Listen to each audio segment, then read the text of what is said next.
So, Coach, after they pretty much controlled the first 10 minutes, LAFC, and then the rest of the game, it seemed like you guys grew into the game. You got on top. Obviously, Brad had the goal that proved to be the equalizer. What were you most pleased about over the final, say, 70, 80 minutes of the game that maybe you can take going into this match against the Galaxy? Well, I mean, I don't know how it. Look, we haven't played the Galaxy under Greg, so I don't know what's going to translate from, LAFC to the new look Galaxy. How I would answer that question is, look, it's good rivalry between LAFC and Seattle. Obviously, they were missing a couple of really important players. But you guys have to understand that we're missing some important players as well, which might not have got as much mention. But Freddie Montero, Nico, so those are pretty big names for us. So both teams were playing without some important pieces. Yes, we gave up the early goal on a set piece, but LAFC is more than just one player. They're a full team, a great organization. So I was most pleased with that. We didn't just go down there to pack it in. We played some attractive stuff. It was, again, the second game of our new formation.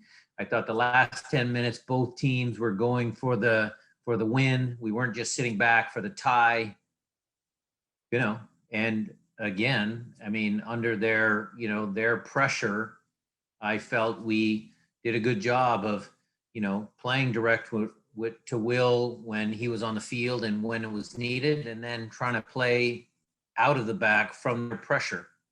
And that's something that we want to continue to work on, is being able to, play through teams' pressure and, try and, score goals. Coach, as you mentioned, a second week in the new formation. I was wondering what elements you've kind of felt most good about with the new look, and what you think you guys need to most improve upon. Great question, Matt. Happy about a lot of things, but again, with the caveat that there's still room for improvement. In the attacking flow, I think, not just Brad's goal, but there were a ton of other movements in the first two games where having two forwards on the field certainly is a plus. Raul is free in the box on the header, the initial save, and then Brad tucks away the rebound. But Will actually draws both center backs when the ball goes out to Alex. And so that frees up space for Raul. And that's why that first goal happened. The build-up play, is it Brad, is it Brad's best position? Is it highlighting Alex's strengths? Yes. Check those boxes, Matt. Although I think we need to help Brad a little bit more with some options when we get into the attacking half of the field. I think Christian is good in that advanced role. JP has been spectacular, not just because of his goal, but his overall play. So I think attacking wise, it looks pretty good. What I like defensively, Matt, is the fact that the two center backs on either side of what we're calling the sweeper, although we don't have him drop back 10 yards like Franz Beckenbauer, Nuhu and Shane, Nuhu, Yaimar, whoever those guys are. I love when they're aggressive into those soft areas in between the lines. I think that worked well, especially with LAFC that plays 4-3-3 and they pinch their wingers in. Well, the wingers are pinching in where? Right into two center backs that are ultra aggressive. So that worked for us. But some nuances, like how do we shift over? What's our initial line of pressure and what does that look like? Because we don't want to get stretched or have balls being played through us. So room for improvement, but most of it so far has been pretty good. Hey, hi, Brian. Hope you're doing well.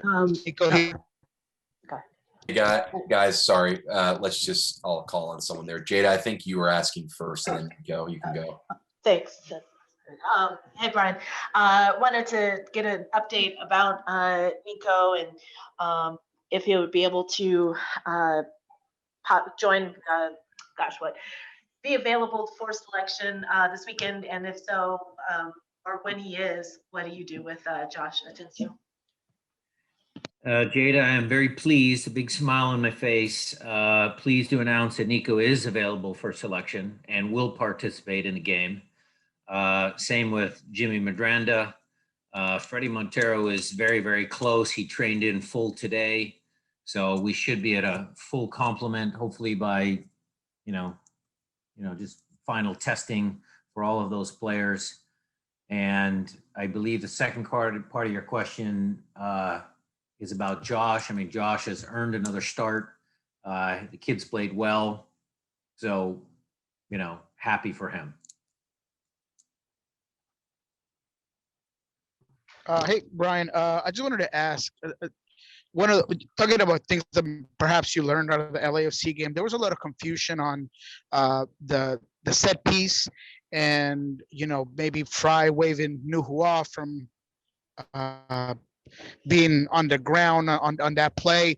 Have you guys discussed this? And have you guys talked about that specific play, that specific goal over this week? Talked about it, put it to bed already. It's an easy fix. The wall should not jump where their feet leave the ground.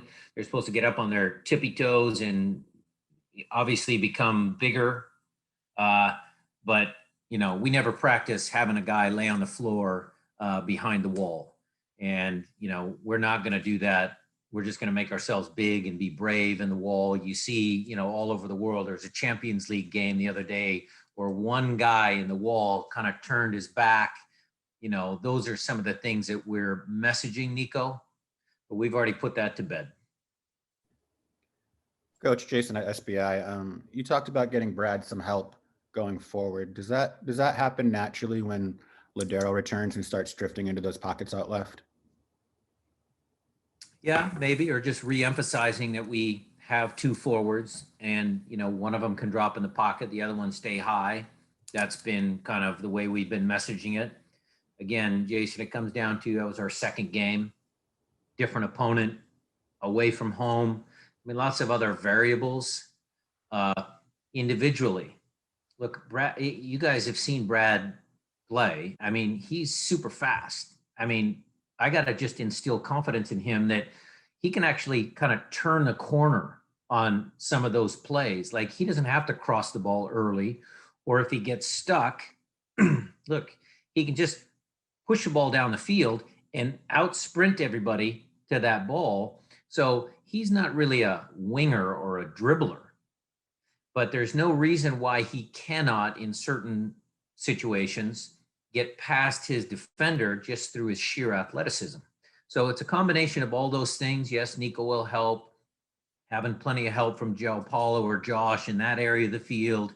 Having Brad understand that, he's got the confidence and my green light to take people on 1v1.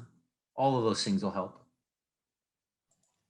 Hey, Brian, seemed like a pretty significant off-field announcement that the franchise made yesterday about the entire first team staff and players being vaccinated. I'm wondering if you could speak to maybe the message that sends generally, and along with that, some professional sports leagues have announced that once teams hit a certain point of players and staff vaccinated, they can lift some of their restrictions. Has MLS passed along any word like that of any restrictions that you guys can lift that you've been under basically for the last? There are ongoing talks, Tim, that I'm not fully aware of. They're happening at higher levels than just the old coach.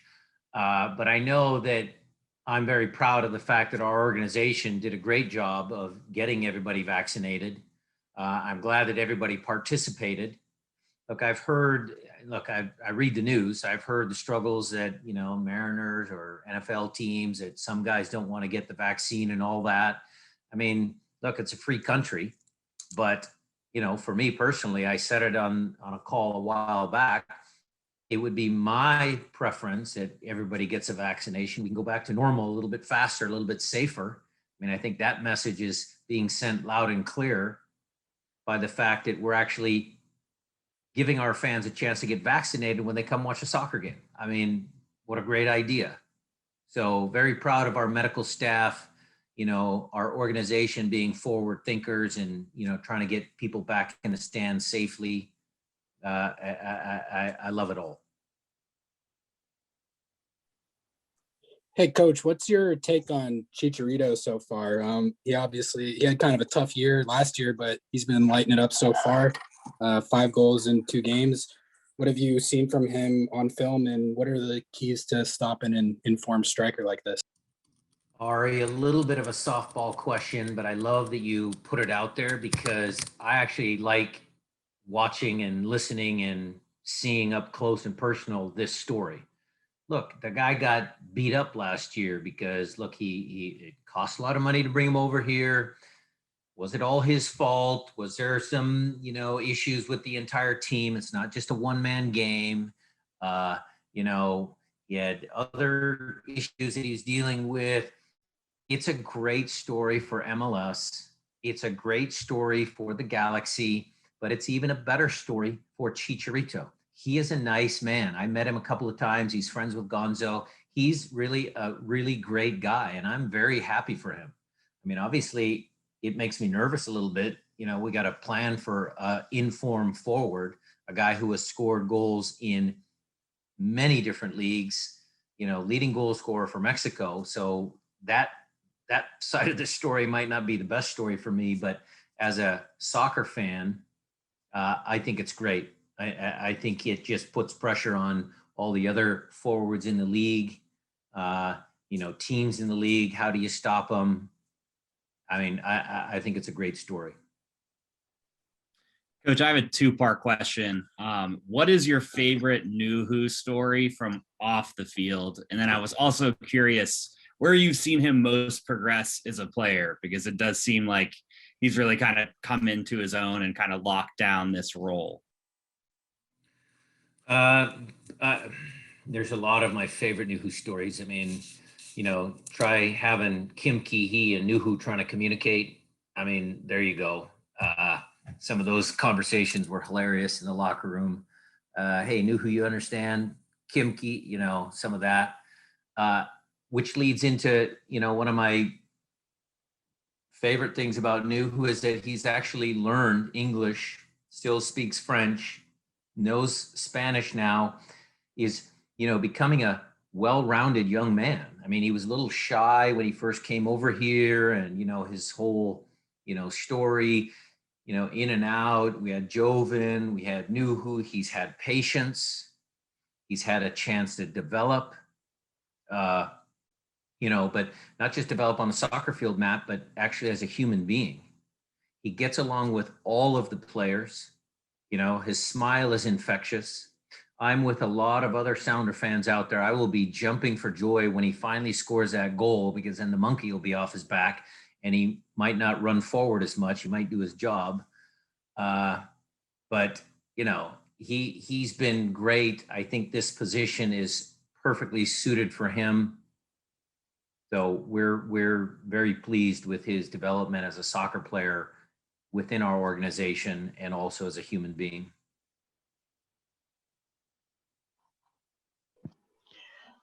Coach, you had mentioned a while back about Will and his personality being fiery, and you guys enjoying the conversations, good or bad, that you've had with him.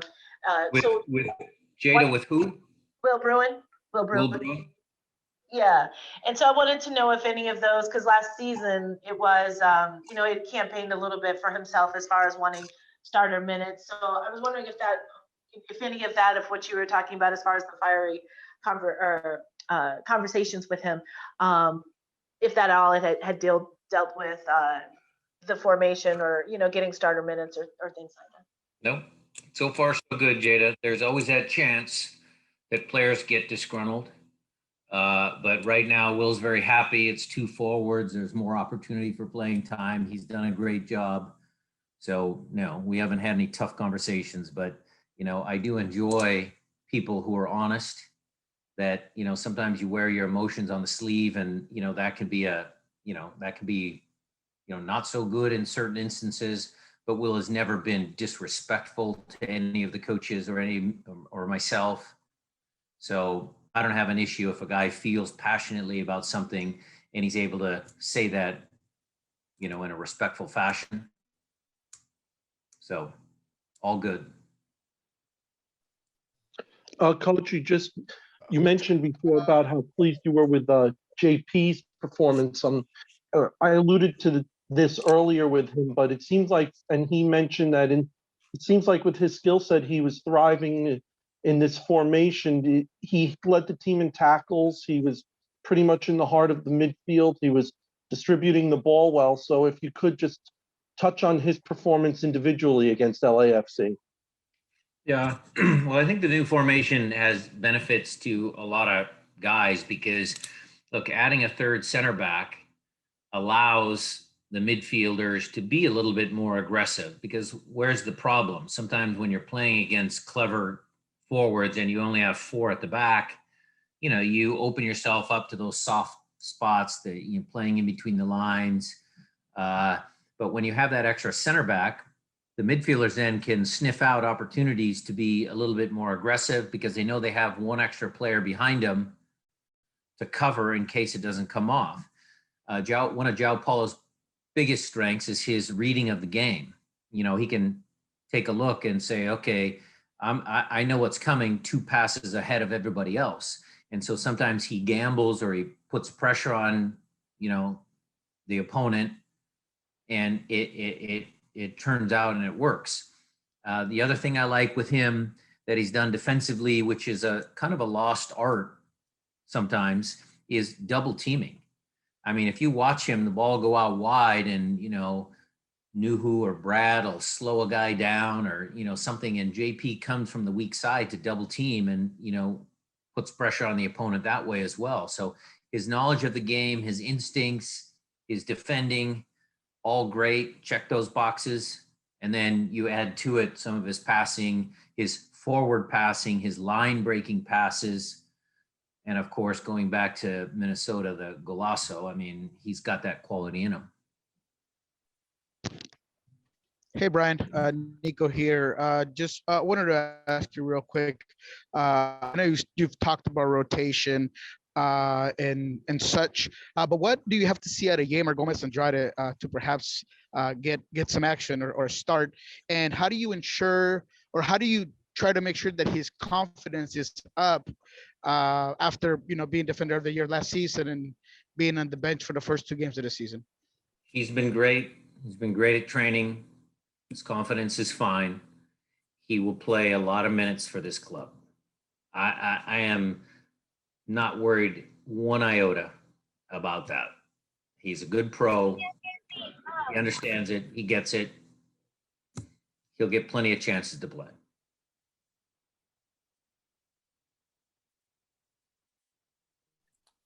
Brian, circling back to the vaccinations, I don't know how much you've thought about that. It is kind of remarkable that you were able to get everyone vaccinated, and it sounds like you were able to do it without having to twist a lot of arms or convince anyone. I mean, have you taken any time to consider like the work you must have been doing behind the scenes, like in like the months leading up to this, and kind of preparing people mentally for trusting the science and doing things that clearly we can't take for granted?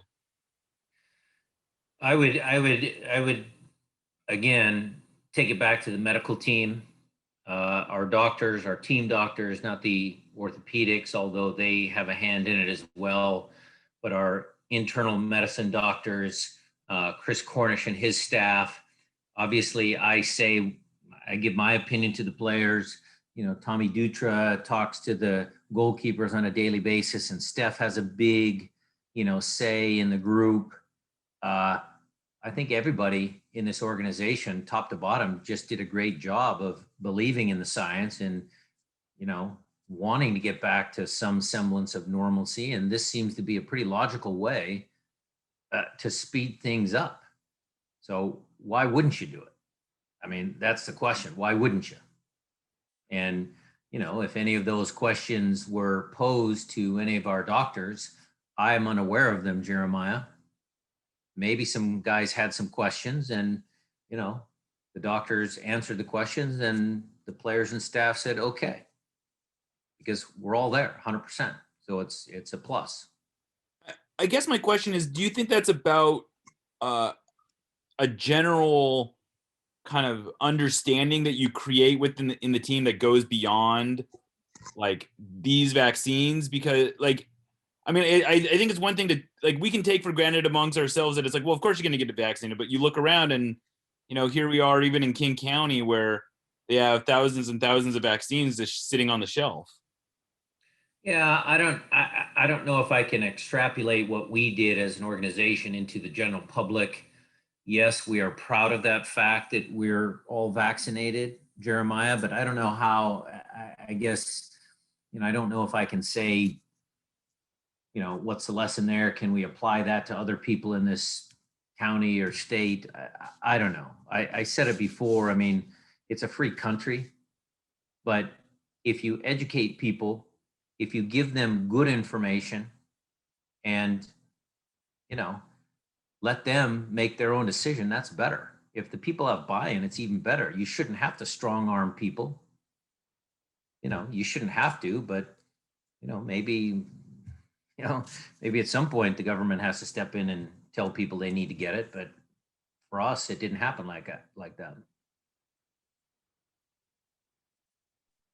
Any other questions, guys? Yeah, I'll do a quick one. Brian, you've worked throughout the years with a lot of young, great, talented players. Joshua Tensio is getting a lot of attention nationally, deservedly so. But how do you make sure that a young player stays level-headed and not let that get to their head, and make sure they stay hungry and ready to just continue to succeed? Well, look, for those of you that listened to the interview that Jeremiah did with Josh, you guys get to know him a little bit better. I mean, he's a nice kid. He's a nice kid from a humble background. You know, you heard him talking about the training environment and what he learned from the senior players, and, you know, everything that he gleaned out of, you know, just being part of this organization. I don't have any fear that he is going to get a big head, that his ego is going to prevent him from developing even more. It's actually the exact opposite. He's still, Nico, one of the hardest working kids in training. You look at his training numbers, he's always near the top. Henry Browner, the guy who's in charge of some of the young guys, has done a great job keeping those young guys grounded. I'm not worried about that. I'm really not. I can follow up a little bit. I did hear that, Jeremiah. That was a good interview, and he still lives at home. So I was wondering if there's still that kind of oddity within the team because of the age differences, or does everybody kind of blend in, despite that? All blend in. Look, they all blend in, Jada. Obviously, you know, he's 19 and, you know, Steph is what, 33, 34. You know, that's a big age difference in any occupation. But we've had 15-year-olds train with the team. That's just part of our sport. And the older guys, some of them will take some of the younger guys under their wing. You know, Juan is a good example. I mean, Raul has a good rapport with Juan, trying to get him to, you know, see some things, learn some things. So, you know, it's just part of kind of the way our soccer ecosystem works, Jada. They all seem to get along. They figure out a way how to get along, even though the age difference, you know, might be 10 years. Coach, just real quickly, can you give an update on the depth chart behind Alex Roldan and Brad Smith at wingback? Is anyone separating themselves in terms of stepping in when it's time to rotate lineups? Yeah, Kellen and Madranda.